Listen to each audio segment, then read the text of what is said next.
Hello and good morning. Welcome to our weekly herb walk sessions. And today we'll be talking about Curcuma longa, turmeric. In Hebrew, it's kokum. I want to start by saying thank you to Rivka Azulin for organizing this weekly herb walk and keeping our community strong and full of new information. Turmeric is a widely discussed plant, and with a simple search on PubMed, you'll find over 15,000 results, which is one of the top researched plants after cannabis, green tea, and some others. And through all the research that I've done and everything that I know about the plant, I'm sure there'll be other things that some of you may want to add, and you're welcome to add to that on our chat. Love to hear what you have to say, any recipes you have, and so forth. Turmeric, right next to me, is something that I've been growing for a few years now. This is my third year growing. And I will attach some photos through the process of growing as well as the harvest that I've done in past years. And at the end of the video, there'll be a little treat for all of us. Now, about the identification of turmeric, it is I have my notes here, excuse me. It's a perennial herbaceous plant in the ginger family, and it reaches about 1 meter in height. The growing season in Israel is from the spring until the fall, and in the early winter it'll start dying, and that's the time when you want to harvest it. And during that time, or before that, it'll actually flower, and it's a gorgeous flower with tinges of purple and green with a base of white, and has a really beautiful smell. And the actual leaves of the turmeric are, how are they called? They're long, simple leaves with long petioles, which are leaf stems, emerging from the rhizomes, which is the active and used part of the plant, which is underneath the earth. Now, turmeric has been used for thousands of years as a food, medicine, spice, and pigment for coloring. The active or most researched constituent is a polyphenol called curcumin, and it itself has been noted for actions such as anti-inflammatory, phytoestrogenic, actions that aid us against cancer, and so on and so forth. Now, I'm going to start with the usages of the plant, with its alterative detoxification effects, because I'm a student of herbalism and that's the subject under which we learned it. And its detoxification effects are due to a few aspects. First of all, it has a hepatoprotective effect. It protects the liver as well as cleanses the liver. So that is the direction of its cleansing effect. Besides for that, it lowers fats and cholesterol in the blood. It's a choleretic cholagogue, which is secretes bile. It has strong anti-inflammatory effects and strong antioxidant effects. The anti-inflammatory effect that it has is a mixture of a few factors. It inhibits COX as well as NF-kappa B. It increases endogenic cortisol and is an antagonist to vitamin D receptors, which in its own way decreases inflammation. For the inflammation, it's used generally for joint inflammation, used as well for intestinal inflammation, IBS, IBD, and any other form of inflammation that you may have in the body. It's also been well researched in anti-cancerous properties. It increases apoptosis of cancerous cells, as well as inhibits the IGF-1 factor, as well as it's anti-inflammatory, blocks NF-kappa B, and it, of course, it's the antioxidant effects. all of which together work very well fighting and protecting against cancer. It heals wounds externally, can be used, the powder can be put on a wound when it's open, as well as the essential oil, as well as some other formulas that I will share in the notes. It also has a slight phytoestrogenic effect, which I'll share a article that shows that, as well as a anticoagulatory effect.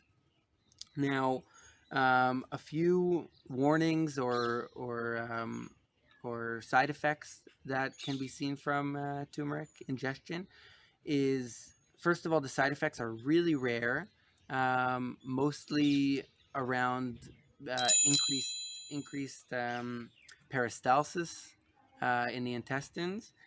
It's slightly phototoxic when used externally, and can have interactions with anticoagulants um, as well as chemotherapy. Now, the interesting thing about chemotherapy is that there are some researches that show that it actually increases the effect of chemotherapy and aids a person who is already taking chemotherapy to fight off their cancer. Although for some chemotherapies, it interacts and blocks its efficiency. Permissible for use in pregnancy, permissible for use in someone who's nursing. Another aspect is that it inhibits the CYP450 enzymes from the liver, which can interact with quite a few drugs. So it's important to look at a updated interaction list if you are taking medication. The thing with turmeric or curcumin is that it is very difficult to absorb. The body finds it difficult to absorb it and have bioavailability in the body after taking it. So throughout the years, there have been many technologies that mixed with the turmeric or mixed with the active constituent curcumin, which increases its bioavailability. The most known is piperine, which is an alkaloid that is mostly found from black pepper. And this dates back to even traditional usage where they used turmeric and black pepper together in mixtures such as masalas or chai in ancient and modern India. Now, about a month ago, I did a research for myself because I work in a nature store, and I wanted to know which supplement to advise people to buy, since we have like more than 10 or 15 different supplements with different technologies. And I sat down on my computer getting ready to do a long research. I expected to be sitting there for quite a few hours searching through studies, and the first study I came up on closed the case. After I saw this study, I closed my computer and I said, okay, that was enough. Now I can go back to the shop and know what to advise people to buy. And this study, and I'll share a link to that, was a meta-analysis of 10 or 12 different turmeric supplement technologies that show how much percentage, as opposed to the control, which is just the turmeric extract, how much bioavailability is there for these supplements. And the one of the supplements was curcum with piperine, and you saw a 20-fold increase in bioavailability. 20-fold increase means almost 2,000%.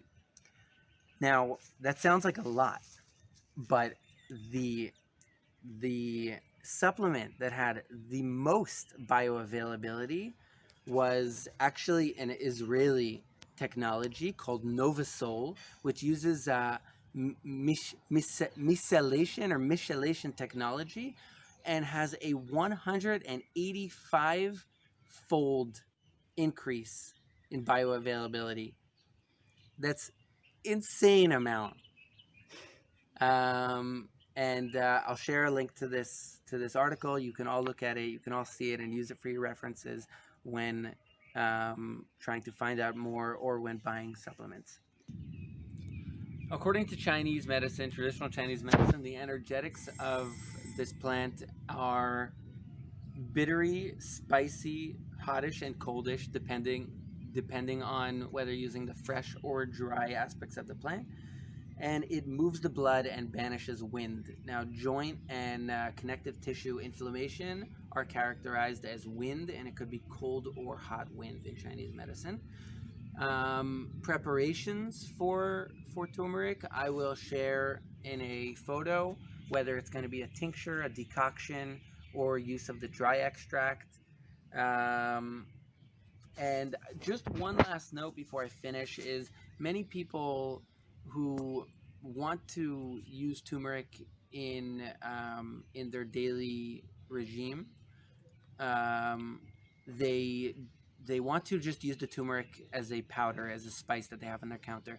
Now, in order to get to amounts that are effective in their anti-inflammatory, protective against cancer, antioxidant, you do need to use quite a lot. I don't have the numbers for that right now, but an additional point that I want to note about the powder is, this is not a fact, but it's something that I heard, that a lot of the turmeric powder that we get in our shops, in our stores, comes from India.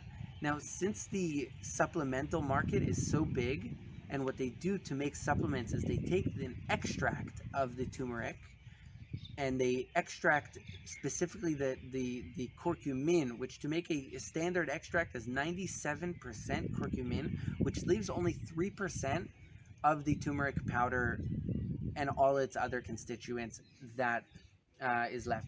Now, what I heard is that a lot of the turmeric that we actually get in our stores is this turmeric that is the leftover of the extract process that they do in order to make the expensive supplements.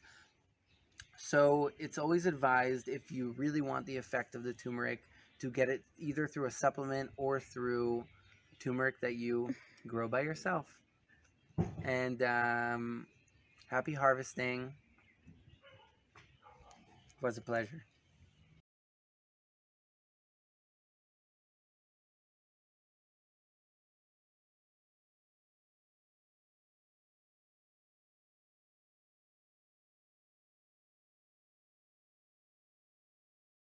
In addition, I have a treat for you today, and I'm here in the garden where I have some turmeric that I'm going to harvest today. The turmeric here in the garden is a little small and hasn't yet flowered. I did plant it late, and it wasn't in the best conditions for most of its growing time.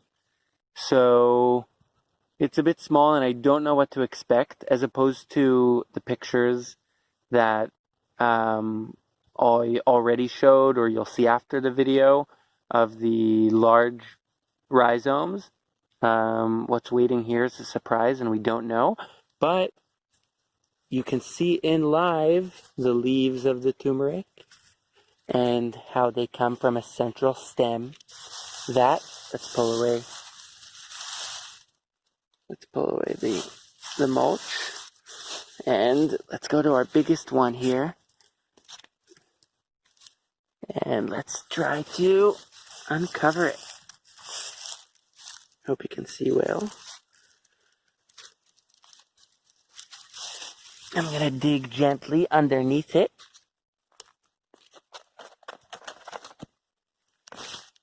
There we go. Hey, buddy. There it is, unrooted in this mass of earth would be our turmeric.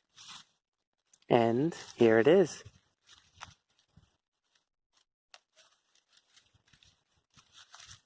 I brought a bucket of water to make it easier to